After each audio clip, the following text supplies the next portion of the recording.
All right, guys, what's going on? Welcome back to the Everything College Football Podcast. Today we're going to be doing our 2022 preview and prediction for the California Golden Bears.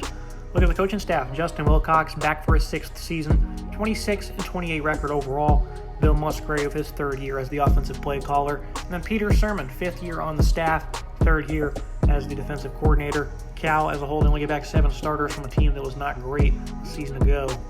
On offense, it's been a struggle the past few seasons. 4 years in a row now, Cal has scored 24 points per game or less. They only get back 3 starters this year.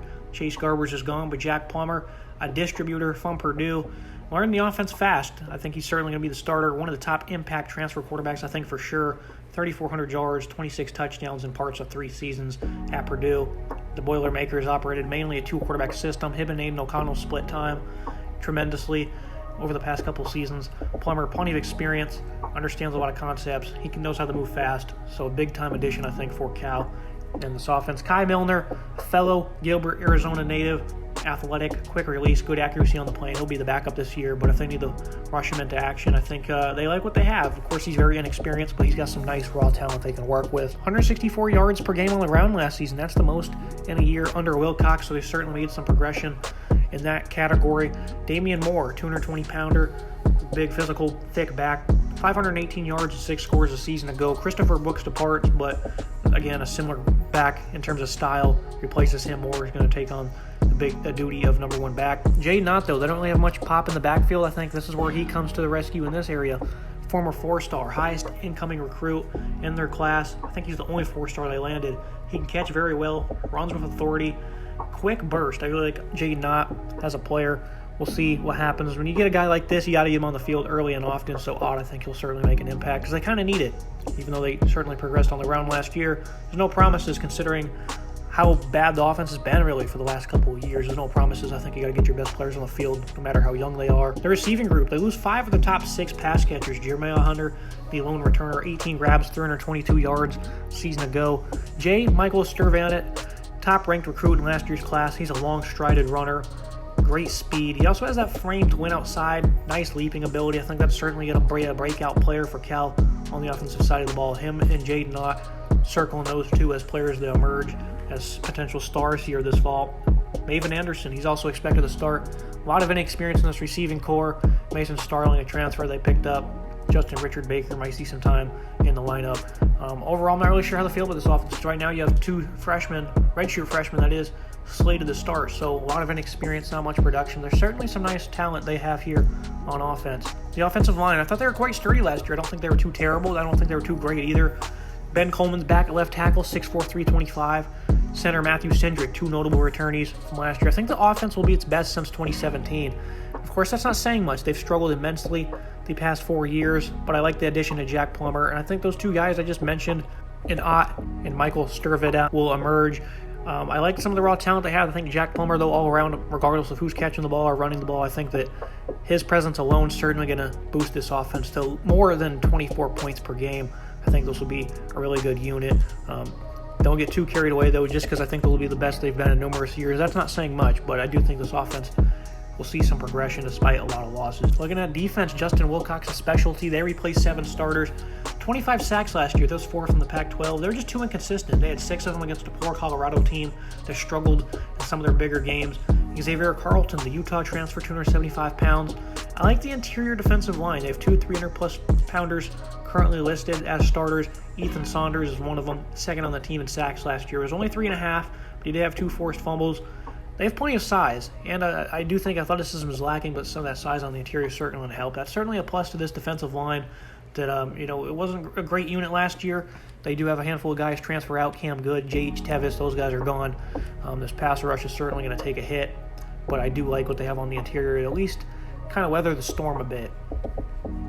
Looking at linebacker, Miula Lasafa, 59 tackles, 7 tackles for loss last year. He's going to step into a starting role this year.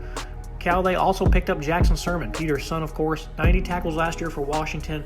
He was a top recruit coming out of high school. I'm not sure why he didn't come to Cal originally, but he was big time for Washington last year on a very good defense. He's going to come over after a big season. Nate Uchenna, 7 games last season, 3 picks, 3 pass breakups. He was very good in coverage. 35 tackles This linebacking core is actually pretty impressive, I think. They got plenty of experience. They had some nice playmaking. If they add Jackson Sermon, for example, I think this linebacker core, there's something here. Right now on the depth chart, two of those guys I mentioned, they're not currently listed as starters.